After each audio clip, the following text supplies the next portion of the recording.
Good morning, good afternoon, good evening, family. Welcome, welcome, welcome to the Mental House. I am your host, Khadijah. Y'all, it's real easy to get on YouTube, and talk about injustices in society or talk about what the Caucasian race does or what the black race does or the Mexican race does. All those things are, while they're virtually true, I would never try to deny its existence. But I noticed that a lot of times we get real engulfed and we like and talk about those things because it deflects from ourselves and the pain that we feel as an individual. And so what better place to dump that than with a body of pain? Um, a pain body. To leave it with people who understand the pain and who can continue to talk about the pain, who marinate in the pain, who deal with the pain of our collective dysfunction. But the hardest thing in the world I've come to realize is to talk about your dysfunction and deal with your dysfunction on an individual level. Because once you begin to do that, the world changes. And I know it sounds simple, but it's not. Because it's not easy to talk about yourself and your dysfunction. A lot of people don't know, how hard it is to get on a social media or platform and to really hope that somebody is getting something from your message, not because it's entertainment, but because on some levels of reality you want to heal and you want anybody else that's in the same position that you're in to heal as well. And so I like people to know that I commend each and every person that's on there, and I'm not talking about people that's on there advertising. That's no disrespect to y'all. If you advertise wigs or how to do nails or this, that, and the other, and truly, there is a forum and a place and a platform for you, and um, you know, knock yourself out with it. But I'm talking about those of us who want to heal in this lifetime, and those of us who have um, made it to a certain place or are on a journey, and we realize that we want to get more out of our life than we have been getting, or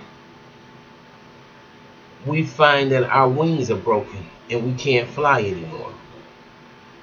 Uh, Lifts and travel that seemed to be so easy for us at a point in time becomes difficult and almost staggering and just mind-boggling. So that's the stuff I want to talk about. I want to talk about the stuff on an individual level that disturbs us, that is hard to talk about, because it makes you go down in a place that you don't really want to go. It's easier to deflect on the outside because going inside is real difficult. And the reason why I'm saying that is because a lot of y'all know it's been like 27 and a half years since I spoke to my biological father. Well, I only have one father. I only knew one father. I never had a stepfather. But it's been like over 27 and a half years. And I was a daddy's girl. I'm the only daughter of my father. And, the story always was how my dad went in and cut the umbilical cord before it was even popular, or as in uh, uh, as popular as it is today. So I'm saying that to say I was really close to my father. I was his only daughter. He named me. He told my mother, and I'm gonna tell you how much intelligence there is in the sperm and the egg when you find people that are um, vibrating on the same level to some degree. Um, because in his procreation, they wanted a daughter, and he said, I'm going to name her Khadijah. Now, with that being said, he said, you can call her whatever you want to. So all while I was growing up, people called me all kinds of nicknames. Because my mother did not want to call me a name, because that, of course, in the 50s and in the early 60s, I mean, Khadijah was a name that was going to attract attention. Okay, because the Nation of Islam was on the move, and it was people really afraid at that time, civil rights era. So my father, in his infinite wisdom and the intelligence in the sperm, he told my mother, you can call her whatever you want to call her, because when she reaches a certain age, she's going to take her name. She's not going to want to be called Kathy, Andrea. She's going to want to be called who I named her. So my mother was like, yeah, all right, fine. So, of course, that's how when I'm up and down the streets now, I can tell when somebody really knows me. If they know me from the hood, the neighborhood, then I hear Kathy, or I'll hear, Cat. So, but for the most part, my mother didn't want to call me that name, by my birth name, because she felt it would attract too much attention to me. Okay, so that's another story, all in itself. But I'm saying that to say I had in my mind a relationship, no matter how dysfunctional, with my father until 27 and a half years ago. I was going to have a child. I was pregnant, and he told me to have an abortion or he would never speak to me again. And I've shared this story with you all before. So I said, please don't make me choose between you and this baby. Because you're going to lose. I mean, everybody is going to lose. I can't do this. The doctors had already told me to abort the baby because they said I had fibroids and that this pregnancy was probably not going to last. So now you want me to... No, I just couldn't do it. So to make a long story short, he told me if I didn't do it, he would never speak to me again. And true to his word, he never spoke to me again. It was the most hurtful, devastating feeling that a person could ever imagine. Especially when you thought that your parent loved you, at least to some degree what you thought love was. So true to his word, again, he never spoke to me again, and I think I wrote him a couple letters, because I really couldn't believe it was happening on a certain level. And after a couple letters, I just didn't bother with it anymore. I was angry. One of the letters, I was angry. Then another letter, I probably came back in love. However, whatever the situations is, we never still communicated. Flash forward to yesterday. I'm in the same city with my father, and I was in the Whole Foods store. And who would I see but my dad? Wow. My dad's 85 years old, and he looks good. He looks very good. The sad part about the whole thing is I realize just how much damage that has been done to me, and in my spirit, because I couldn't make myself speak to him. Now that in itself, as I got into the car, I just sat in the car and cried, because that's been almost 30 years ago. And he said he would never speak to me again. And It hurt me so bad because know he doesn't really know me, and he doesn't know his grandchild, and he doesn't know his great grandchild, and the things that he did to me when he ostracized me.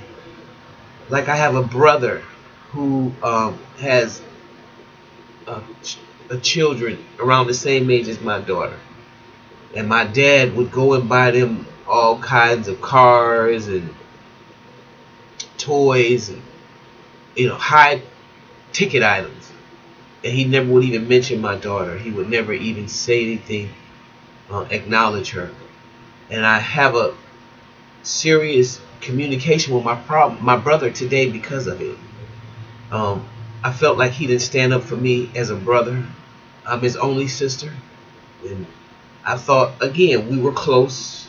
And these are the kind of problems that a narcissistic environment breeds. It actually encourages dissension between family members. It encourages disconnect because they are so disconnected. They don't care if you have a connection with your own sibling. And they'll work very hard to sabotage it. They'll use flying monkeys. They'll use anything to keep you miserable. And I think truly the way they feel inside. Well, I kind of dismissed the relationship between my father and my oldest brother because when my child was coming to birth, they mistreated me. And they mistreated me bad. My father wrote me a letter that called me a bunch of names. Now, mind you, I wasn't 13, and still, if I was 13, that's not the way to talk to your daughter. I was a grown woman going on 30 years old, and he talked to me so ugly. He in the letter. And I guess the reason I couldn't forgive my brother is because he brought the letter to me. No matter how vile and disgusting the letter was, he brought it to me. And one day I wrote a letter back and I gave it to him and I said, I want you to give this to your dad. He didn't want to do it. He said, I don't want to be in the middle. That kind of stuff, hurtful, painful stuff is, in my opinion, what started the disconnect with my siblings, my brothers, because that's all I have. And I noticed that because my mother is a Edith Bunker codependent with high, severe rage when my father was not around. The rage she took out that he probably inflicted on us. And you add the religious dynamic and you stir that into the drink, you have a match made in hell. So I want to say that I saw my father yesterday, and I really feel empty inside because I see the narcissistic damage so bad that I could actually see my father. He is alive on the planet, and I could not make myself walk over there and say, hey, Pops, what's up? You ain't seen me in 20, 30 years. What's up, Pops? I couldn't do it. I was stuck. And that's the bad part about this kind of shit. You'll be stuck and you won't even know why. This stuff ain't got nothing to do with the white man. It ain't got nothing to do with the black man, the red man, the yellow man. It's got something to do with me and my immediate family,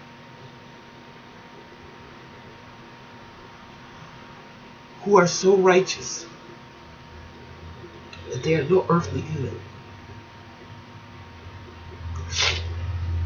So the more I dab into this narcissism and the more I continue to try to heal myself, makes me know that while I thought I was healed, I'm healing. I still have a lot of work to do.